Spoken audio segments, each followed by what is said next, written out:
Hey folks, from the challenge, I just wanted to go over the individual questions and make a short video responding to the questions that you folks had. We have a few, not a ton, but they're very good. So let's get into it right away. Okay. So one of them was, is it possible to go over the scan results one-on-one? There was a few like that. The answer is yes. You would need to book an appointment to have that done, and just because there's so many people and this is a service that we offer, there would be a fee with that, but you could book a regular appointment, get a scan, and then have the coach compare or just use the time for the total explanation and not get a scan. So yes, but it's just we will be unable to kind of do this randomly on the side or before or after class. So if you guys can understand that. Will members be able to book in-body scans occasionally to check their progress and help with goal setting? Absolutely. This is something that we've already started to do, and we just recommend you don't do it any more frequently than once a month. So that would be, at least as you've seen, even in 6 weeks, you can see some changes. So yes, absolutely. We'll have that availability on MindBody, and myself, Coach Sean, Jen, Jesse, we'll all be able to walk you through that. And hopefully everybody got also it's blurry, one of these results quick guide sheets that we purchased to hand you guys at the outtakes. Okay, here's another good one. If this is done again, I think I need a more understanding of what differentiated the light, medium, and heavy days. I know it varies individual by person, but I probably didn't do a proper heavy day until 3 weeks in. So first off, I say thanks for the question. Secondly, if you guys ever don't understand something, please ask a coach in class, or we had an entire section on the app that was kind of had answers and questions regarding this specifically. So I'm not sure if you saw those. The weights and stuff will difference, but basically what the light meant was you're going faster in terms of your reps. If it was squats, you're trying to go faster on the way up. The medium was just a regular pace, what you would normally do. And then the heavy would have been something you would have done on the side at home or in the open gym, where you are doing half the amount of reps as your test, but doing the heaviest resistance you can do to achieve that. So again, maybe me saying it doesn't make it more clear, but yeah, for sure. There are videos in the chat, and if still that doesn't make sense, please ask the coach during the work before the workout, because we had a lot of those conversations. Okay. All right. Here is another great question. What would your advice be for women hitting menopause? Any workout recommendations, as the body balance can be very difficult to maintain or understand? Absolutely. This is a tough question.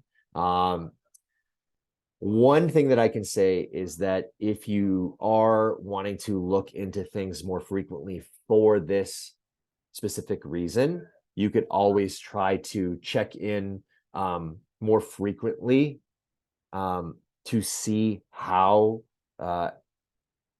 your body's reacting, either on a day-to-day basis or certain times of day. Everybody's going to be different, and it's going to be hard to kind of get a handle on things unless you're checking in with yourself. However, the nice blanket statement that I'll say is that our team is going to be the first team with multiple people who actually have a designated menopause coaching certification that relates to the gym, that relates to hormones and all that kind of stuff. So we are just on the front end of getting into that. And so hopefully that's exciting. We thought we would delve into that extra education, considering many of our clients will be either pre, in, or post menopause, and that's just going to be really helpful for us to have a better understanding of that. So not a lot of specific information for you right now, but we are working on it. Okay. Another question. someone asks, I'm leaner than I expected, 90% body fat. As a 60-year-old female, would it be healthier to have a higher body fat percentage? Okay, great question. So if we look at our recommendations for women, it's I believe 18 to 28% body fat. So you are within the healthy average range. It would be more up to you. How do you feel at the body fat percentage you are, based on multiple factors, how you feel about yourself or how you feel? The other question would be, if you are having a significant amount of muscle, or your muscle is healthy in terms of the ranges, then that's a really healthy situation where you're in the range for healthy body fat and in the range for muscle. So I would say that's great. So hopefully that answers your question. You are in the healthy range. If you feel better at a certain point versus others, you'd have to compare and check with yourself. And I would say the other point that I mentioned was, if you do have adequate muscle as well, then that would be great. If you were maybe on the lower side of body fat and the lower side of muscle, then I think that would be a little bit more leaning towards on the frailer side, as we say. But right now, based on just the information that I have, you are in the healthy range. So if you feel good and you're just asking out of curiosity, I think that that's a good thing. Next question. I experienced an increase in the percent water in my body composition, and I'm wondering what influences this. Yes, great question.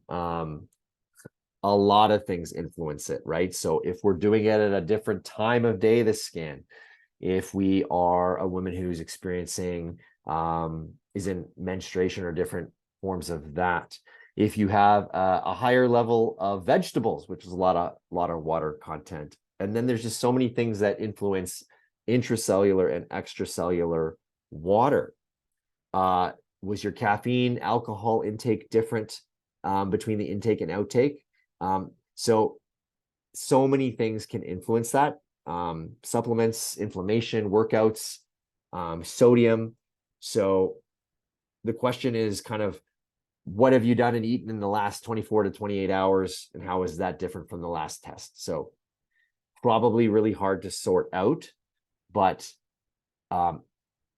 if you are kind of between that 45 and 60% of your total weight being water, then that's kind of like the range we're going to see.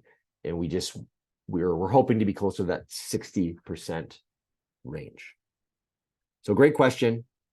The water side of things can be a little bit confusing as well. Let's see what we got here.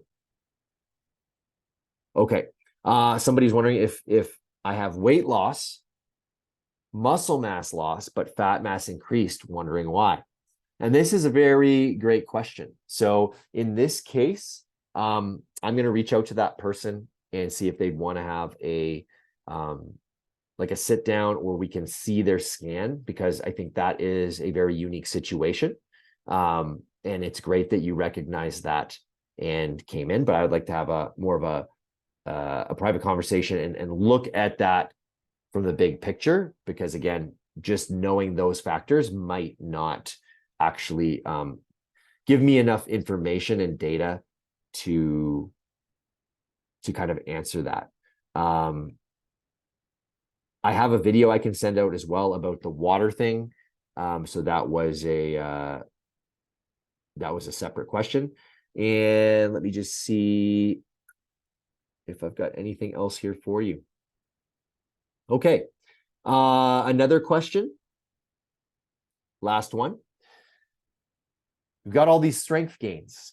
What should be our expectation? How do we maintain this moving forward? So again, we've kind of ramped it up. We've hit the peak and we're kind of on the recovery end of things. If you liked that strength that you got from that exercise, and you can in class use more of that resistance and variation level that you were on the outtake side, that will help maintain that strength. Now, are you going to do as many workouts all the time? No. So maybe you'll lose a little bit, but keeping towards practicing that upper level of the resistance or the variation that you did will help.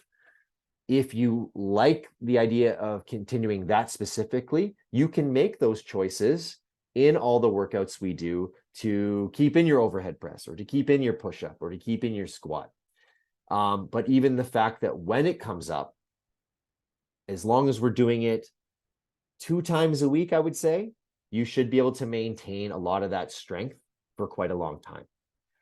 Maybe it'll be, like I said, slightly less because you're not having as direct of a targeted approach, but now you know where you ended and you can kind of stick around that area and keep being curious and testing the boundaries with other exercises as well. And like I said, if you want a very direct plan that's on a written out sheet for what to do for another strength exercise or on your off days, or just to go through your sheet and, today's workout is squats, rows, and deadlifts. To have a coach go with you and be like, this is the weight you should be using for the whole workout, or you need to try this for the first 2 rounds and maybe the second 3 rounds, you're going to move to this. That is very much something we can do and we're excited about doing. And we're going to be giving people a call to discuss that for those who expressed interest. So maintaining, but again, let's not be sad if we lose a bit of strength. This stuff goes in seasons. We know stuff works for us. We know it works physically and mentally. We're going to be not just going up all the time. Sometimes we'll maintain. Sometimes we'll take a little dip. That's all good. We just want to be in a good range of healthy and strong. And there's sometimes we can turn it up. Sometimes we are on cruise control, and sometimes a little dip may be just something that happens. Little example about that. I do a pull-up program in December's some years, and I do pull-ups 6 days a week. And I go from like 8 to 20 or 8 to 16. In January, I'm tired. I don't do it at all. I go all the way back down to 10. And, it's kind of sad and kind of like funny, but did I learn stuff through that process? Yes. Did I get stronger? Yes. Was it good to have a focus? Yes. Did that focus translate to better nutrition and recovery and all this other stuff? Yes. Do I know what to do next time if I want to work on that again? Yes. Can I maintain maximum strength at all times? No. And as you focus on one thing, you might have to let go some other things. So my get-ups and my pull-ups have gone down where I focused on my push-ups, and that's okay. We're experimenting, we're curious, we're still getting results, even without being perfect. So I appreciate your questions, folks, and hopefully you get to watch this. Better together.